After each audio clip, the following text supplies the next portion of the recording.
नमस्कार विद्यार्थी मित्रांनो, आज आपण मराठी या विषयाचं व्याकरण अभ्यासणार आहोत आणि व्याकरणामध्ये आजचा आपला घटक आहे रसविचार। रसविचार या व्याकरणाच्या भागाचा हा सेशन क्रमांक पहिला आहे। रस व त्याचे प्रकार याचा अभ्यास करण्यापूर्वी आपण रस म्हणजे काय हे समजून घेऊया। रसाचा शब्दशः अर्थ चव किंवा रुची असा आहे। व्यवहारात गोड, आंबट, खारट, तुरट, तिखट व कडू असे 6 रस आहेत। या 6 रसांमुळेच आपणास पदार्थांची गोडी किंवा चव कळते। यालाच आपण रसास्वाद म्हणतो। तर विद्यार्थी मित्रांनो, ज्याप्रमाणे इथे सांगितलेलं आहे की रसाचा जर आपण शब्दशः अर्थ पाहिला तर चव किंवा रुची असं त्याचा अर्थ होतो। आपण ज्याप्रमाणे विविध पदार्थ खात असतो त्याप्रमाणे त्या विविध पदार्थांचा स्वाद असतो, चव असतो। काही पदार्थ गोड असतात, काही पदार्थ आंबट असतात, खारट असतात, तुरट असतात, तिखट व कडू असे पदार्थांचे वेगवेगळे चव किंवा रुची असते। आणि जेव्हा आपण हे पदार्थ खातो, वेगवेगळ्या चवीचे, रुचीचे किंवा स्वादाचे पदार्थ जेव्हा आपण खातो तेव्हा आपल्याला त्या पदार्थांचा आस्वाद कळतो किंवा त्याचा चव कळतो। आता जर तुम्हाला कोणी सांगितलं एखादा पदार्थ तुम्ही कधी हा आधी खाल्लेला नसेल आणि जर तुम्हाला दुसऱ्या तिराहित व्यक्तीने सांगितलेले की हा पदार्थ ह्या चवीचा आहे, त्याची चव गोड आहे किंवा तिखट आहे, पण जोपर्यंत दुसऱ्याच्या सांगण्याने तुम्हाला त्या पदार्थाचा स्वाद स्वतः अनुभव घेता येणार नाही।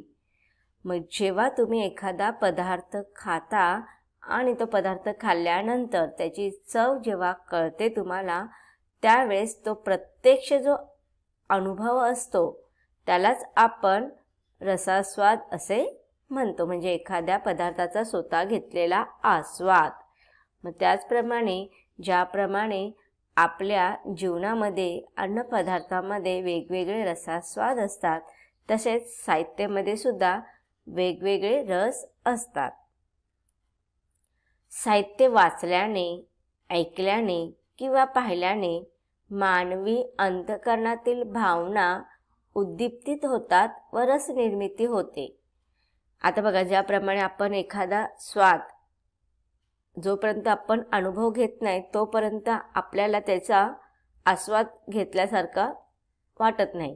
जर समजा आता आंबट पदार्थांचं नाव आपण घेतो, जसं आहे चिंच, कैरी, तर याचा आस्वाद तुम्ही अगोदर घेतलेला आहे, तुम्हाला माहिती आहे की त्या चवीचा स्वाद काय आहे, त्या पदार्थाचा रस स्वाद काय आहे, याचा प्रत्यक्ष अनुभव तुम्ही घेतलेला आहे। याच्या अगोदर जेव्हा तुम्ही खाल्लेला चिंच किंवा आपण कैरी असं म्हणतो तेव्हा आपसुक तुमच्या तोंडाला पाणी येते, म्हणजे रस निर्मिती होते आपल्या शरीरामध्ये। त्याचप्रमाणे आपण एखादं साहित्य वाचत असताना, ऐकत असताना किंवा पाहत असताना आपल्या मनामध्ये जे वेगवेगळे प्रकारचे भावना असतात, म्हणजेच आनंदाची भावना आहे, दुःखाची भावना आहे, उद्रेकाची, क्रोधाची भावना आहे, तर मग ह्या भावना उद्रेक होतात त्यांचा किंवा उद्दीपित होतात आणि त्यावेळेस मग साहित्य वाचत असताना आपल्याला त्या साहित्याचा आस्वाद कळतो, म्हणजेच त्या साहित्यामध्ये रस निर्मिती होते। मानवी मनात काही भावना कायमच्या वास करीत असतात। उदाहरणार्थ प्रेम करण्याची भावना असते, रागवण्याची भावना असते, हसण्याची भावना असते, दुःखाची, पराक्रमाची इत्यादी अनेक भावना मनामध्ये स्थिर असतात। मग या मनातील स्थिर व शाश्वत भावनांनाच आपण काव्यशास्त्रामध्ये स्थायी भाव असे म्हणतो। म्हणजेच आपल्या मनामध्ये ह्या भावना अगोदरच स्थिर झालेल्या असतात। म्हणून एखादा प्रसंग जेव्हा आपल्या मनामध्ये कधी येतो की एखाद्या व्यक्तीने जर एखाद्या प्रसंगाचं वर्णन केलं की त्याच्या जीवनातील त्यांनी काही आनंदाची क्षण जेव्हा आपल्याला सांगतो, तेव्हा आपल्या मनातील त्या स्थिर आणि शाश्वत भावना आपोआप बाहेर येतात, म्हणजे आपल्याला पण आनंद होतो. किंवा एखाद्या व्यक्तीच्या मनातील दुःख जेव्हा तो व्यक्त करतो, तो रडत असताना आपल्या मनातीलही स्थिर किंवा शाश्वत भावना बाहेर येतात, म्हणजेच आपल्याला पण रडायला येतात. म्हणजे हे आपल्या मनातील स्थिर किंवा शाश्वत ज्या भावना असतात त्यांनाच आपण कवितेच्या प्रकारामध्ये किंवा काव्यशास्त्रामध्ये स्थायीभाव असे म्हणतो. साहित्यकृतीच्या वाचनाने स्थायीभाव जागृत होतात आणि रस निर्मिती होते. मग ह्या रसाची निर्मिती कशी होते काव्यामध्ये किंवा पद्यामध्ये, गद्यामध्ये कशी होते, की आपण जेव्हा एखादी रचना वाचत असतो, ती वाचत असताना आपल्या मनातील स्थायीभाव, एखादी रचनेमध्ये जर विनोदाचा प्रसंग असेल तर आपल्या मनातील त्या स्थायीभाव उद्दीप्त होतात आणि आपल्याला हसायला येतं विनोद वाचल्यानंतर. किंवा एखादा दुःख प्रसंग आपण जेव्हा वाचतो तेव्हा आपल्या मनातील स्थायीभाव जागृत होतात आणि आपल्याला रडायला येतं. म्हणजेच काय, साहित्यकृतीच्या वाचनाने स्थायीभाव जागृत होतात आणि रस निर्मिती होते. मानवी जीवनामध्ये कलेचे महत्त्व अनन्यसाधारण आहे. कोणतीही कलाकृती पाहताना, त्याचा आस्वाद घेताना मानवी मनात भावनांचे अनेक तरंग उठतात. कलेचा आस्वाद घेण्याचे कौशल्य प्रत्येकाच्या स्वानुभव क्षमतेवर अवलंबून असते. ही अनुभव क्षमता शालेय वयापासून रुंदीगत व्हावी या दृष्टीने रसास्वाद ही संकल्पना आपण समजून घेऊया. मानवाच्या अंतःकरणात ज्या भावना स्थिर व शाश्वत स्वरूपाच्या असतात त्यालाच आपण स्थायीभाव असे म्हणतो. उदाहरणार्थ राग, दुःख, आनंद इत्यादी ह्या ज्या काही भावना आहेत त्या मनुष्याच्या मनामध्ये स्थिर असतात, शाश्वत असतात. आणि जेव्हा एखादा प्रसंग तो वाचतो, ऐकतो, अनुभव घेतो तेव्हा ह्या भावना स्थिर किंवा शाश्वत असलेल्या भावना आपसूक जागृत होत असतात. त्यालाच आपण स्थायीभाव असे म्हणतो. मग बघा, जेव्हा एखादी कलाकृती, म्हणजे मग साहित्याच्या अनेक कलाकृती आहेत किंवा अनेक साहित्याचे प्रकार आहेत, त्याच्यामध्ये कविता असते त्यालाच आपण काव्य म्हणतो. किंवा छोटे छोटे पाठ असतात, तुम्हाला कथालेखन असतात, कथा असतात, कादंबऱ्या असतात, नाटक असतात. ह्या ज्या काही कलाकृती आहेत त्या कलाकृती वाचत असताना आपण त्यांचा आस्वाद घेत असतो. आणि हे कलाकृती किंवा हे साहित्य वाचत असताना आपण त्यांचा आस्वाद घेत असताना मानवाच्या मनातील त्याच्या अंतरंगामध्ये असलेले जे भावना असतात त्या उफाळून येत असतात. आणि अशा रीतीने प्रत्येक कलाकृतीचा आस्वाद घेण्याचे जे काही कौशल्य असते ते प्रत्येकाच्या स्वानुभव क्षमतेवर अवलंबून असतो. आता एखाद्या व्यक्तीच्या मनामध्ये अगोदरच दुःखाची भावना असेल, की त्याच्या जीवनामध्ये काहीतरी प्रसंग येऊन गेलेला असेल, घटना येऊन गेलेला असेल, आणि त्यावेळेस जेव्हा तो साहित्याचा आस्वाद घेत असतील, त्या साहित्यामध्ये जेव्हा एखादी दुःखद घटना असेल तर आपसूक त्याच्या स्वानुभवावर क्षमतेवर आधारित असते ती भावना. आणि मग अशी ती कलाकृतीचा आस्वाद घेताना तिथे त्याची ती भावना उद्दीप्त होते. अशा या भावनांनाच आपण स्थायीभाव असे म्हणतो. कोणत्याही कलेचा आस्वाद घेताना ह्या भावना जागृत होतात व त्यातून रस निष्पत्ती होते. आता बघा, आपण स्थायीभाव म्हणजे काय आणि रस म्हणजे काय, किंवा स्थायीभाव कोणते कोणते असतात आणि त्यालाच आपण रसाचे कोणते प्रकार म्हणतो हे आपण थोडक्यात समजून घेऊया. आता स्थायीभाव आपल्या मनामध्ये कोणते कोणते असतात तर बघा, उत्साह असतो. एखादा आनंद, आपल्याला एखाद्या स्पर्धेमध्ये भाग घ्यायचा असेल तर आपण अत्यंत उत्साहाने भाग घेतो की नाही. आनंद, परीक्षेमध्ये चांगले मार्क मिळाल्यावरती सगळ्यांना आनंद होतो. शोक, की आपण आपल्या घरामध्ये काही वाईट प्रसंग झाला तर आपण तो शोक व्यक्त करतो. राग, तुमच्या मनासारखं झालं नाही तर तुमच्या मनातील तो राग ही भावना उद्दीप्त होते की नाही. मग ह्या सगळ्या आपल्या मनातील ज्या काही भावना आहेत त्यांनाच आपण स्थायीभाव असे म्हणतो. त्याच्या व्यतिरिक्त विस्मय म्हणजे आश्चर्य, की एखाद्या वेळेस तुम्ही अभ्यास खूप कमी केलेला असेल आणि अपेक्षापेक्षा जेव्हा तुम्हाला चांगले मार्क मिळतात तेव्हा तुम्हाला आश्चर्य होतं, म्हणजेच विस्मय होतो.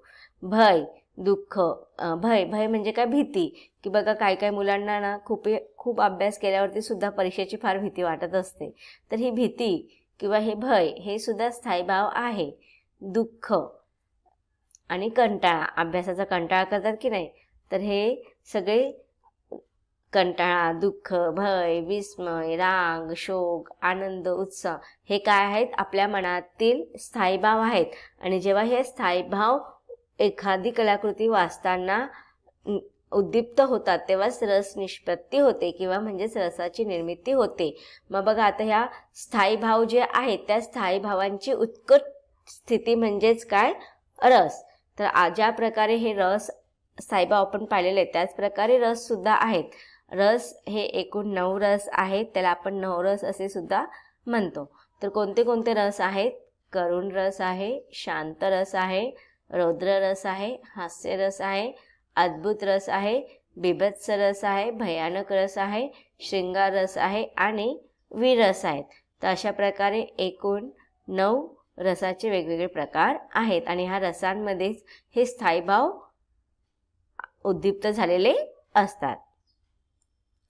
साहित्यामध्ये गद्य पद्य घटकांचा आस्वाद घेताना आपण अनेक रस अनुभवतो.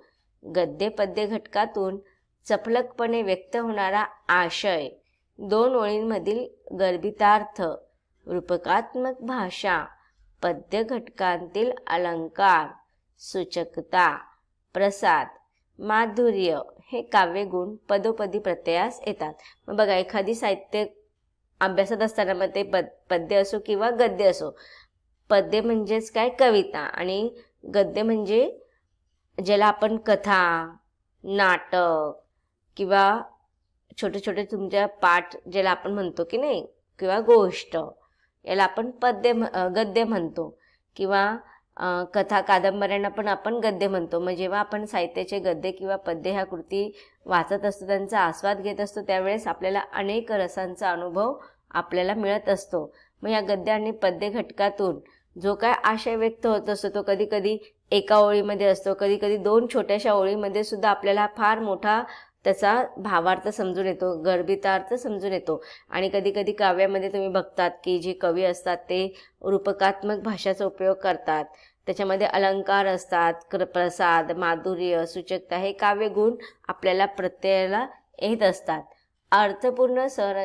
अर्थपूर्ण रचनांचा रसास्वाद घेण्याची कला आत्मसात झाली की त्यामुळे मिळणारा आनंद हा अवर्णनीय असतो.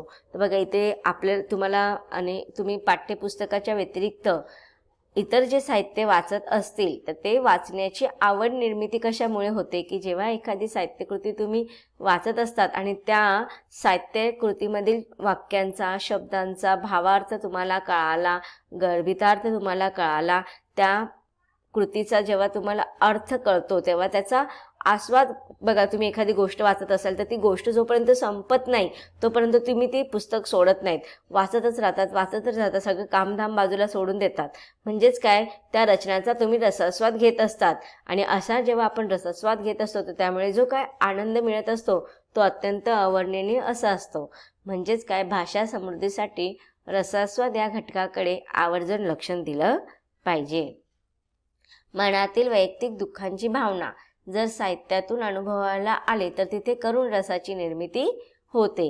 मनातील दुःखांचा निचरा विरेचन होऊन म्हणजेच कॅथार्सिसच्या सिद्धांतानुसार कारुण्याच्या सहसंवेदनेचा अनुभव घेता येतो. मग बघा जेव्हा आपण आपल्या मनामध्ये दुःख असेल आणि जेव्हा आपण एखादी साहित्यकृती वाचतो आणि तिथे काही असं दुःखाची भावना लिहिलेली असेल तर आपल्या मनातील ती वाचन झाल्यानंतर आपल्या मनातील ते जे काही भावना असते दडलेली ती निघून जाते, कारण की आपण आपली भावना कुठेतरी दाबून ठेवलेली असते. पण जेव्हा एखादी साहित्याची कृती आपण वाचतो तर त्यावेळेस त्या रसास्वाद घेत असताना आपल्या मनातील दुःख निघून जातं, म्हणजे विरेचन होतं त्याचं, कारुण्याचा सहसंवेदनाचा अनुभव आपण त्यावेळेस घेतो आणि या प्रक्रियेतून काव्याचा आस्वाद घेता येतो.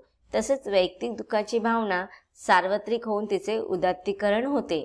अशा भावनांच्या उदात्तीकरणामुळे मी व माझा या पलीकडे जाऊन व्यक्तीच्या व समाजाच्या भावनांचा आदर करण्याची वृत्ती जोपासली गेली तर नात्यांमधील आणि व्यक्तिमधील भावसंबंधांचे दृढीकरण होते. कोणतीही कलाकृती अभ्यासताना त्या कलाकृतीचा आस्वाद घेता आला तर ती आनंददायी ठरते. एखादी कलाकृती दिसणे, ती पाहणे व ती अनुभवणे हे कलाकृतीच्या आस्वादाचे वेगवेगळे टप्पे आहेत. केवळ डोळ्यांनी नव्हे तर कलाकृती मनाने अनुभवता आली पाहिजे. कोणत्याही कवितेचे, पाठाचे आकलन होऊन संवेदनशीलतेने कलाकृतीतील अर्थ, भाव, विचार, सौंदर्य टिपता आले पाहिजे. कवीला काय सांगायचे आहे याविषयी 2 ओळींमधील दडलेला मतितार्थ समजला तर कवितेचे पूर्णांशाने आकलन होते व त्याच्या रसनिष्पत्तीचा आनंद घेता येतो.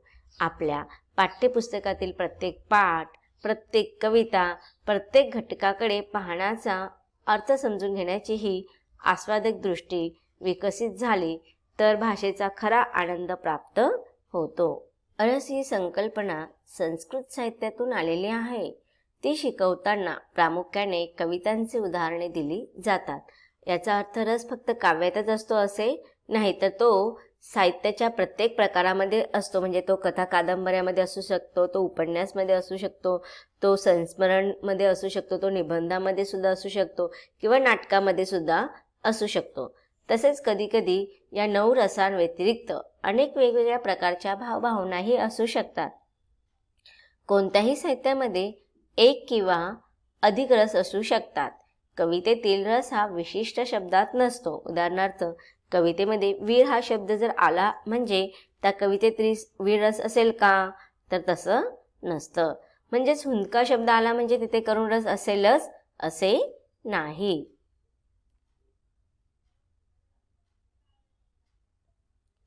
तर विद्यार्थी मित्रांनो, आतापर्यंत आपण रस विचार या व्याकरणाच्या भागामध्ये रस म्हणजे काय याचा अर्थ समजून घेतलेला आहे. आता आपल्याला रसाचे वेगवेगळे प्रकार उदाहरणासहित जाणून घ्यायचा आहे, परंतु त्याचा अभ्यास आपण रस विचार या व्याकरणाच्या पुढच्या भागामध्ये अभ्यासणार आहोत. धन्यवाद.